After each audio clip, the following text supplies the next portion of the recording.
السلام علیکم دوستو، ایک یہودی کے پاس ایک مسلمان ہیرے تراشنے کا کام کرتا تھا جو اپنے کام میں ہنرمند اور حد سے زیادہ ایماندار تھا۔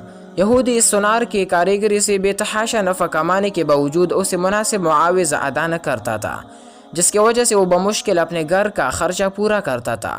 یوں ہی کام کرتے کرتے اس نے عمر گزار دی۔ اس کی بیٹی جوان ہو گئی۔ وہ اپنی قلیل آمدنی میں سے کچھ بھی جمع نہ کر سکا۔ بیٹی کی شادی کے لیے سونار کاریگر نے یہودی سے کچھ رقم بطور ادار مانگی۔ کروڑ پتی یہودی نے رقم دینے سے معذوری ظاہر کر دی۔ سونار اپنی قسمت کو برا بلا کہتا ہوا گھر لوٹ آیا۔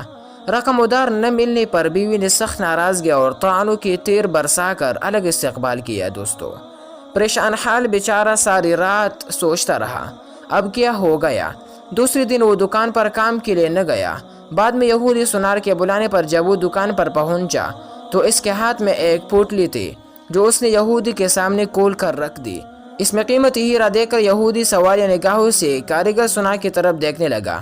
کاریگر بولا، مالک، یہ ہمارا خاندانی ہیرا ہے، اسے بیچنے کی اجازت نہیں۔ آپ اسے گروی رکھ کر مجھے کچھ رقم دے دیے، میں آپ کو رقم لوٹا کر اپنا ہیرا واپس لے لوں گا۔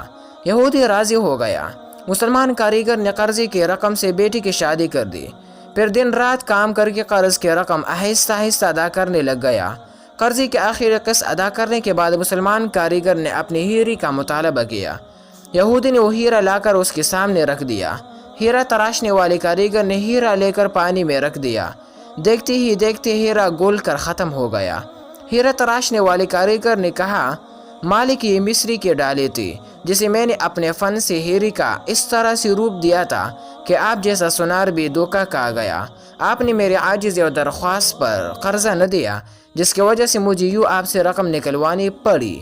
میں مسلمان ہوں اس لیے بھاگا نہیں، آپ کے پائی پائی ادا کر کے سرخرو ہو گیا۔ افسوس کہ آپ نے میری قدر نہ کی، اس لیے ملازمت چھوڑ کر جا رہا ہوں۔ کاریگر یہودی کو پریشان چھوڑ کر چل دیا۔